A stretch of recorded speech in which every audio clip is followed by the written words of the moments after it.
का है वो कांगड़ा में 9 तारीख को 12 बजे के करीब आने का उनका कार्यक्रम है। टेंटेटिव कार्यक्रम है।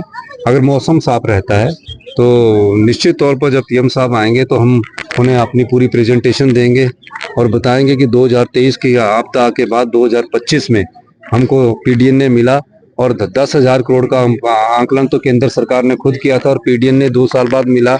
उन स्कीमों के लिए मिला जिन स्कीमों को जो बहगी थी उसमें तो हम 4500 करोड़ में रुपया खर्च कर चुके थे। तो उनको समझाएंगे कि जब राहत देनी है तो इतना समय नहीं लगना चाहिए।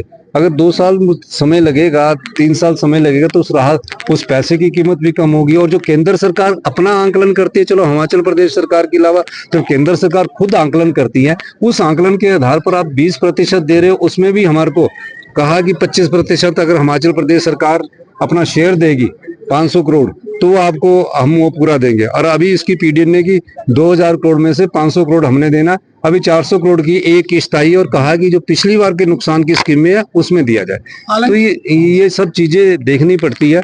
लेकिन मैं कहना चाहता हूँ हिमाचल की जनता का, हिमाचल के अपने सभी 75 लाख परिवारों को एक आश्वासन देना चाहता हूँ, हम सभी चुनौतियों का सामना करने के लिए तैयार है।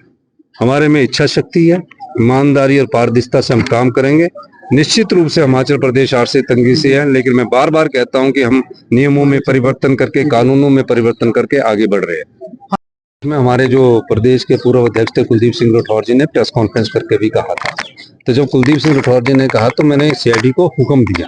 सीआईडी की रकम के बाद कहा कि यहाँ कोई रास्ते नहीं है, कोई सड़क नहीं है। जब क्लाउड बस्टिंग आती है तो 40-50 पेड़ उखड़ जाते हैं, फिर लॉग बन जाते हो, घिसते घिसते वो नुकसान बिल्डिंगों को भी करते हैं। ये कारण है। लेकिन अगर कहीं भी होगा वो सारे सरकार निश्चित रूप से जो भी कोई इस प्रकार का काम करता है उसके खिलाफ सख्त कार्रवाई हम करते हैं। बागवानों के जो देखो, बागवानों को अभी मेरा ये है कि मनाली के बागवान, कुल्लू के बागवान, बंजार के बागवानों का सेब हमने पहुंचाना है। चौपाल की से भी हमें खबर है और शिमला के कुछ ऊपरी जिलों से भी खबर है। अभी हमारे शिक्षा मंत्री रोहित ठाकुर जी को हमने शिमला में भेजा है कि वहाँ देखो। तो जैसे ही मौसम साफ पर बहुत निर्भर करता है। एक दिन का मौसम साफ हुआ, हमने चिनूक हेलीकॉप्टर से सारे लोग निकाल दिए, कम से कम 1500 लोग निकाल दिए। मौसम साफ आज हुआ तो हमारी सारी सरकार आज गई हुई है। हमारे रेवेन्यू मिनिस्टर जो किन्नौर का रास्ता बंद है निगुलसराय उसको खुलवाने गए हैं। हमारे डिप्टी चीफ मिनिस्टर पानी की योजनाओं की स्कीम ले रहे हैं। तो सभी मिनिस्टर अपने कार्य प्रणाली को तेजी से अंजाम दे रहे हैं। जीएसटी को व्हाइट पेपर देने की बात की है अनुराग ठाकुर ने, कहा कह रहा है कि जो पीडी में पैसा आया है उसको बंदरबांट। पहले विपक्ष से जो आपदा है ये नदियों में बाढ़ पहले से ही आती है, लेकिन इस चीज की स्टडी के लिए हमने गृह मंत्री जी से बात की थी। एक साइंटिस्ट की टीम बनी है, एनवायरमेंटलिस्ट की टीम बनी है और वो अध्ययन कर रहे हैं। और उन्होंने, मेरा ये मानना है कि हम अपने जीवन काल के स्तर पर पहुंच गए हैं। तो 50 से ज्यादा के जब क्लाउड बस्ट हुए तो इसके पीछे कारण क्या है? पानी आता है, बरसात होती है, कोई अभी से नहीं हुई है, लेकिन क्लाउड बस्टिंग के कारण नुकसान हो रहा है। और क्लाउड बस्टिंग कोई नदियों में नहीं हो रही है, ये पहाड़ के बीच में हो रही है। मैं सिराज गया, मंडी में गया, मैं धर्मपुर गया, मैं कुल्लू गया, अभी फिर कुल्लू जा रहा हूँ। एक क्षेत्र वहाँ छूट गया था, वहाँ मैं देखने जा रहा हूँ। और वो सारे क्लाउड बस्टिंग की स्टडी करनी पड़ेगी। आज हिमाचल इस आपदा को सहन कर रहा है।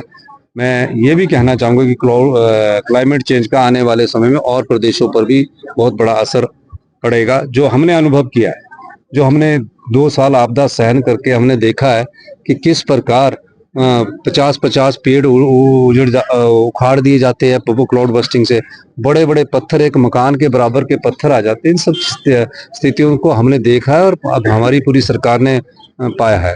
और पिछले दिनों देखो, 9 दिन हमारे मनी मेज में हमारे राजस्व मंत्री जगत सिंह रेड्डी जी रहे। कोई मंत्री इतनी देर नहीं रहता। संवेदनशीलता इस चीज से दर्शाती है कि हमने खुद हेलीकॉप्टर लगाकर, जो भी चिनूक हेलीकॉप्टर आए और जो भी एयरफोर्स के हेलीकॉप्टर आते हैं उनको हमने लगाया। और उसका सारा पैसा गवर्नमेंट के अनुरोध पर आते हैं और ये कोई मुफ्त में नहीं आते हैं। उसका सारा पैसा हिमाचल प्रदेश की सरकार दे रही है। 16,000 श्रद्धालुओं को जब हमने निकाला तो उसमें एचआरटीसी की बसों के में फ्री में उनको उनके नूरपुर और पठानकोट छोड़ा। टैक्सियां की हमने, जो टैक्सियां की वो भी उनको टैक्सी का किराया भी हम दे रहे हैं। चिनूक किए, Mi-17 किए, 4 हेलीकॉप्टर किए, उस सबका भी किराया हिमाचल प्रदेश की सरकार दे रही है। पिछले कल जैसे ही मौसम साफ हुआ तो 6 एयरफोर्स के हेलीकॉप्टरों से हमने बड़ा बंगाल, छोटा बंगाल में अनाज पहुंचाया। तो ये सरकार हमेशा आम लोगों की सरकार है, गांव के किसान की सरकार है, तो उनको हम राहत पहुंचाने का कार्य में तेजी ला रहे हैं।